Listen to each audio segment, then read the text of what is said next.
Yo, what's going on? Just currently doing some gear prep for tomorrow's shoot. I'm doing another corporate event. I went along and just purchased this shotgun microphone because, like I mentioned before, this one pretty much died on me randomly. What's not officially dead. It works. I don't know if you guys are familiar with the Deity V3 Pro. Like I said, it works, but see right here, here's the light right there. But when I connect it to the camera, it doesn't turn green. It doesn't detect that the camera is on. So that mic is pretty much useless. So I went on to Best Buy to get this mic right here. They didn't really have any mics, shockingly. They only had the Rode Video Mic Pro or this one right here. I was hoping to buy the exact same one of this, but they didn't have it. So this will do for the weekend, and I pretty much plan on returning this after I have 15 days to return this. So I'm just gonna try it out, see if I like it, and if I don't, I'm going to return it. I could have, for those that are wondering why I didn't get the Video Mic Pro, I've used it in the past before, and I'm just not a fan of having to manually turn on the mic whenever I need it. I love that I could just turn on the camera and it turns on automatically. The same thing with this one. It does the same thing. Like you turn it on, and this light is supposed to turn green to indicate that it's ready to go, which is annoying. When I used it before, I completely forgot to manually turn on the Rode Video Mic Pro, and I didn't get any audio. So I don't like that. I know it's kind of dumb, but that's just my way of doing things. But this thing is so freaking tiny, man. Like, it's a baby compared to the Deity Mic Pro. But I was doing some reviews, watching some reviews on YouTube, and it's not too bad, actually. It's pretty good, but look at the size difference. Huge difference. And it just looks so funny on this camera compared to this, like, bigger beast right here, you know? So I did email a complaint to Deity, and so I'm hoping to get a response. It's kind of an internal thing. It was working perfectly fine until I decided to connect this mic to the H6. That's when it kind of like somehow messed up on me. So I hope to hear from them, and I hope to possibly get a new one, which I'm not like expecting that because I did purchase this like 2 years ago. But it just sucks that once I connected it to this, it stopped working all in all. Like if I could do some sort of factory reset, which I cannot do, that'd be amazing. But anyways, I just need a shotgun mic. I don't like to go to shoots without any sort of shotgun mic. Plus, I do need to film some vital audio stuff in tomorrow's events and the following day as well. So I went and got this bad boy. This will do for now. I'm probably gonna return it unless it really blows my mind as far as like the audio quality. But this will do for now. And yeah, we'll catch you guys in the morning.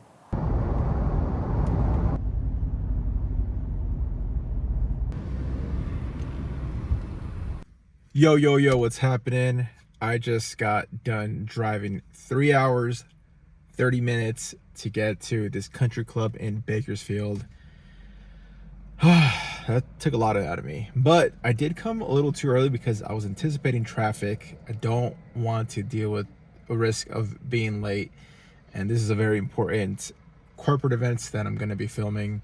It's currently 2 o'clock. My technically check-in time is around 3:30 p.m. So I got here a little early, so currently snacking on some jerky and got some trail mix. And yeah, man. Gonna take you behind the scenes for this shoots. So in the meantime, I'm going to do some last second gear check just to make sure everything's good. I mean, I've double checked it, triple checked it, quadruple checked it, a million checked it. So I think I should be fine. So I have a ton of emails to respond. I have to do a couple of phone calls for tomorrow's shoot and some pending shoots that are going to be happening. I currently have 2 shoots going on today. One's obviously in downtown San Diego where I live, and I'm here in Bakersfield. So double booked myself, but the cool thing is I was able to contract a buddy of mine, a local videographer, and he is handling that event for me. So he's still currently filming right now as we speak. So it's kind of cool that I get to be involved with 2 different projects in the same time. So yeah, other than that, I am going to kind of hang out and chill and review my notes, review my emails for in regards to this project as well. And we'll catch you on the field. So this is where I am shooting at. I'm pretty much setting up shop right now, getting all my gear prepped, balancing the gimbal. This is the setup that I'm using right now, the Sony a7S, 28-75, and the shotgun mic that I just purchased. So this is where I'm going to be filming for the most part. The tricky part is that I didn't really talk about this, but not only do I have to film this event, but I also have to do a same-day edit. So I've never done a same-day edit. I brought my laptop right here. I'm actually going to go and spark that up right now just to have it ready. So when I'm done shooting, I could just start editing. I've never done a same-day edit, so I'm a little nervous because it is I have like a 1 hour and 15, maybe 20 minutes tops. That's as big as the window gets for me to edit this. So to make things easier, I'm just going to film everything in HD. I just decided to do that today, just now actually. I was about to do everything 4K 24 frames per second, 4K 60 frames per second, but just to make things easier on my laptop, I'm just gonna film in HD. So yeah, I hope this works out. So the producer had let me know that he had made a project file ready to go with all the text and music edited. So that made my life so much easier. And this is the device that we're going to use to get the sound of the heartbeats. So I connected it to my Zoom H6. And fun fact, I ended up using my heartbeat because we were doing it in a more controlled sound environment. So yeah, that was pretty cool to have my heartbeat in the actual edits. So this is pretty much after the shoot. I apologize for literally not showing any BTS. It's so hard to get BTS while I'm so concentrated on this job. I need to do better. But at this point, I'm pretty much organizing all my files and getting ready to get this edit going. Currently dumping all the files right now into the computer. And gonna try to edit this bad boy stat.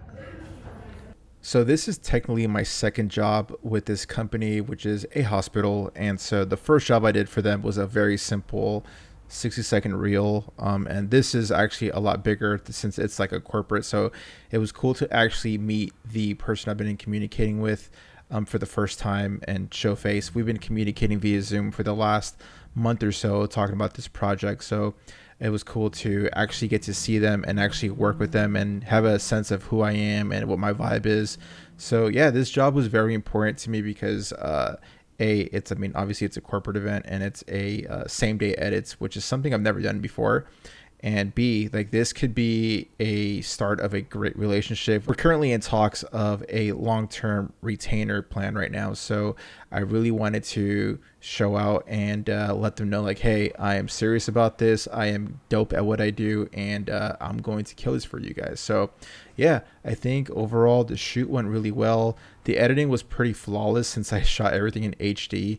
You're not going to be able to tell. And I also shot in S-Cinetone, which saved so much time when it came to color correcting. And I think S-Cinetone is super underrated. For a situation like this, again, I had probably around 1 hour and 10 minutes to edit this. So shooting in S-Cinetone and in HD just made life so much easier in post-production. And right here, I'm pretty much reviewing the edit with the clients. I get the green light. I start exporting this bad boy.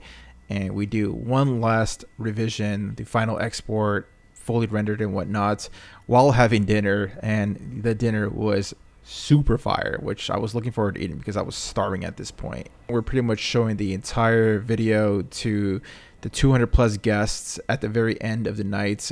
It was very cool and surreal to see like my video out there and seeing people actually appreciating it in real time. It was just a really cool feeling. I'm finally home. It is currently a little over midnight. Oh man, long day. The job was very short, very easy, but it was just the freaking driving. The driving was actually the hardest part. I racked up 400 miles and did 6.5 hours of driving there and back. So for those that are wondering, well, why would you take a job that's super far away? Trust me, it was worth it. I actually had a place to stay in Bakersfield for the night, but I have a shoot first thing in the morning in Newport Beach, so it didn't really make sense for me to stay there. Plus, I didn't really pack up anything. I want to shower, I want to charge up some stuff anyways, and I have certain gear that I need for tomorrow's shoot that I have here at home. So I just had to come home no matter what. It's gonna suck, but it's gonna be worth it. But yeah, man, the shoot went really, really good. It was a lot simpler than I thought it would be. I was a little stressed because I had never done a same day edit. I've heard of that concept, but I never thought I'd be in the position to be in the situation where they're asking for me to do a same day edit. So when they asked me, I had someone to come with me and help to shoot, and I could focus on editing. But then I saw the itinerary closer to the date, and it just didn't really make sense for me to hire someone and pretty much waste their time and pay them for literally just having them sit for the most part. Because the itinerary really had me filming for about a little over an hour, and then the editing was, like I said, a little over an hour as well. So in reality, I did like 3 hours of work. So I said to myself, well, I'm not going to pay someone to come with me and assist me. I could do this by myself. And one of the issues was I didn't think my laptop could hold. I did do a stress test earlier this week because actually the vlog that I dropped, episode 2, I did edit it on my laptop, it went pretty fine for the most part. It's always hard to edit iPhone footage because the file size are so compressed. So it's really hard for the computer to dig through those compressed files. But other than that, it went well, especially shooting in HD. I was editing that like butter. What's up, Nola? Plus I had to feed the cat too. I always forgot about that. So yeah, other than that, the job went really well. They were very impressed. They liked how easygoing I am. They liked how responsible I am and how I showed up on time. And they were telling me some stuff like in our initial consultation or conversation, because they had to work with a previous video team that's a little bit more local. And so once that didn't work out anymore and they reached out to me in our meetings, they were like, yeah, we were like very impressed that you actually asked us questions and you actually jotted some notes. Like, we weren't used to that. And I'm like, dude, that's like, duh. I mean, who's not gonna do that? But apparently it's not common. So I suggest you guys, when you guys do these initial conversations, to ask the right questions, or even ask questions in general. Don't just receive without saying anything. And jot some notes too. I mean, I guess if you want to fake it, you can fake it, but I like to jot a lot of notes on my notepad to see what they're saying, just so I have a better understanding. It's more for me because I'm one of those that has to write things down for me to understand what's being said. Because I could be an individual, when someone says something to me, it goes from one ear out the other. So that is one way to combat that for me. Anyways, shoot went well. It's a little past midnight, like I said. I need to dump these files, charge up, and pack, and get ready for tomorrow's early morning shoot, which I'm going to take you guys with me. I wish I could do a little bit more, show you more BTS, especially when I'm doing gimbal work. It's just very hard to get gimbal BTS unless I have some sort of chest strap, which I actually do own for like the GoPro, but I'm not gonna have that with me during like a corporate shoot, so I can't do that. So I gotta figure out another way to show you guys BTS of me doing gimbal work. But other than that, I'm gonna go to bed, and I will catch you guys in the next episode. Peace.